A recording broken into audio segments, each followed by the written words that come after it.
In March, we came out with a price prediction of $35,000 to $50,000 for Bitcoin by year's end, and the beginning of that price prediction has now come true. We have hit $35,000 in a spectacular rally well above our resistance at 31.8, and now everybody's wondering, can the exuberance and the hype that brought us to this level bring us even higher before the year is over? And so I wanted to talk a little bit about Algo's current price prediction. Algo, if you don't know, is an incredible technical indicator, and you should definitely get it, but its price prediction on the daily chart with the buy signal that flashed yesterday, on the weekly chart, that flashed yesterday and last week, is between $41.5 and $48,300, somewhere in that range. And I want to talk a little bit about whether or not that's going to happen this year. Let's look at this from the macro standpoint, and then let's look at it from the technical standpoint, and then let's come to our ultimate conclusion. The fact of the matter is that there is quite a lot of instability in the world right now, and there is a demographic crisis going on in the United States, and that is causing the United States to have to take some monetary policy and make some monetary decisions, policy decisions that they would not have made 10 years ago. The United States Federal Reserve recognizes that the boomers, which is the largest generation that the country had ever seen, is currently aging into retirement, which means that that huge generation is moving from a net contributor to the tax base, a net contributor to GDP, to a net draw on GDP and a net draw on the tax base. The Gen Xers are a much smaller generation, and so the shift in the workforce, with literally millions of Americans every single year leaving the workforce with their skill and with their experience and with their ability to make six-figure wages without even missing a beat, that is changing things. And the Fed realizes that there is a demographic crisis going on all over the West. Not quite to Japan or China's extent, but definitely something that they need to contend with. And that, coupled with the pandemic, led them to massive bouts of quantitative easing, slam to the floor interest rates. That's what I call phase one of this Fed nonsense cycle that we've seen since the pandemic. Then they went through what I call phase two, where they started quantitative tightening, pulling money out of the markets, raising the interest rates, and now we're moving into phase three, where they're going to slow down QT and they're going to pause interest rates. In 2 days, on Wednesday, we're going to see Jerome Powell speak at 2:30 Eastern, and he's more than likely going to come out and say something like this: we are going to be looking at incoming data and making policy decisions based on that incoming data, but for right now, we are not going to be hiking interest rates anymore. And when that happens, I believe that we will have essentially entered into the third epoch, where the Fed is getting less restrictive on the markets, and that is going to lead Bitcoin into a season where it's got less headwinds. The Fed realizes that it has to fight back against these demographic concerns. It's got to fight back against geopolitical instability. It's got to fight back against inflation that it itself caused in the wake of the pandemic. But it has to also let up a little bit on the kind of tightening cycle that we've seen over the last 18 months since February of last year, because if they don't, the economy is going to start moving into higher unemployment, GDP and wage growth is going to slow down. So when we move into that third epoch, which is coming very, very soon, that is going to cause the headwind that Bitcoin has been facing all year to turn more into a crosswind. And anybody who knows how to sail a sailboat knows how to actually make a crosswind somewhat useful. That will turn into a tailwind, and it will push us forward about 18 months from now, when the Fed starts dropping interest rates as a result of what will likely be increased unemployment, decreased wage growth, and different economic factors that will be changing here in the next 12 to 18 months. But for now, that crosswind is a lot more useful than the headwind that we've been seeing from the Fed. And at the same time, the headwind that we were seeing from the Securities and Exchange Commission has essentially gone up in metaphorical smoke. The SEC is a laughing stock right now, and they're losing everything left, right, and center. And the BlackRock ETF looks like it could be looming ever near, or even if the Grayscale Trust were to get converted to an ETF, then that ETF would be here and we'd be ready to fly to the moon. Now, the reason I bring up all the macroeconomic analysis is because we have to understand that the climate of the cryptocurrency market right now is extremely conducive to more growth than we've seen so far this year. The climate has only gotten better for cryptocurrency, and we can only expect that it's going to get better. So that brings us back to the titular question of the end-of-year price prediction. Is Bitcoin capable of going all the way to $48,000 by the end of the year? Yes, absolutely. Bitcoin is totally 100% capable of going to $48,000. Will it? Well, there's obviously three things that Bitcoin can do from this point forward based on the macroeconomics, and they have a lot to do with the technicals. So let's talk about those technicals a little bit. First and foremost, there is a huge MACD cross, bullish MACD cross on the weekly chart. Major bullish movement.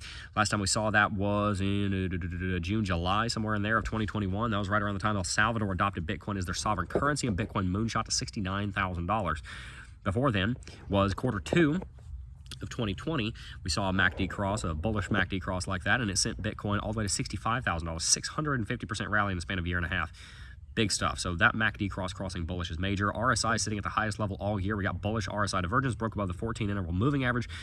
Major bullishness coming out of the two big oscillators. Algo, of course, as we talked about earlier, has a buy signal on the weekly chart now. So the technicals are looking phenomenal. Bitcoin is broken straight through resistance at around 30,500, 31,800, about $33,000. It broke through all of that in about an hour. That was the ceiling that Bitcoin had been under for 18 months. We broke through it in about 18 minutes. So the exuberance is there. The break of structure for the bullish side is there. The headwinds are turning into crosswinds, and eventually they will turn into tailwinds, and that just so happens to line up with around the time of the bull market based on the halving cycle. Of course, the halving cycle is looming, so the bullishness from that event is starting to be priced in and will continue to be priced in after it occurs. And so can Bitcoin go to $48,000 by the end of the year? Yes. Will it? I think that's a little bit aggressive. Remember, the end of the year is only 2 months away. That would be another $12,000 movement. But it's not unprecedented. We've seen multiple $6,000 to $9,000 movements over the course of this year. There's been 10 months that have elapsed so far this year. We've seen 4 of them. That's on average every 2.5 months. So it's not out of the realm of possibility to see Bitcoin move another $6,000 or $7,000 or $8,000 by the end of the year, up to around 42 or 43, maybe even 45, and push up to the top range of that initial price target that we gave in March of $35,000 to $50,000. At this point, I am pretty confident that Bitcoin is going to end the year between $35,000 and $50,000, probably a good bit above $35,000 at this point.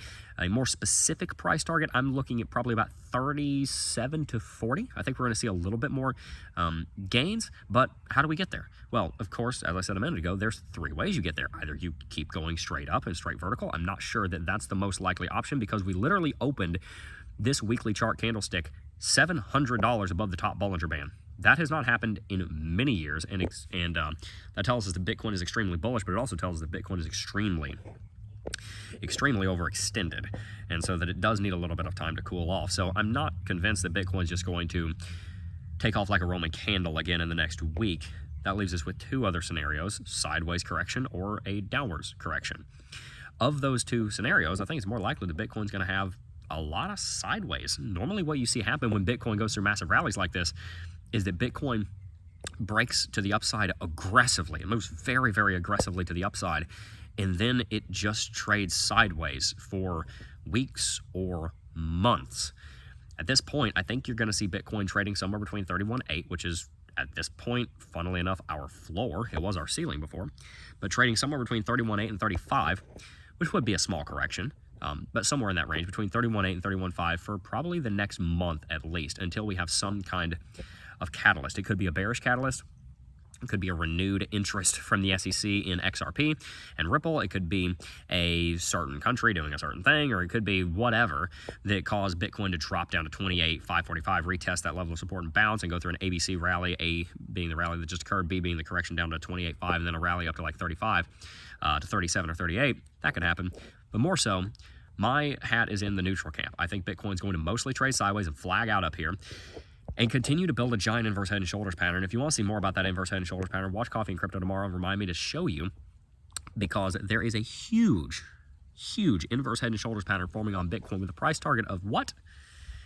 About $70,000. And if we trade sideways, we will be building that right shoulder that will allow for us to start moving towards all-time high at some point in the first potentially 3 quarters of next year.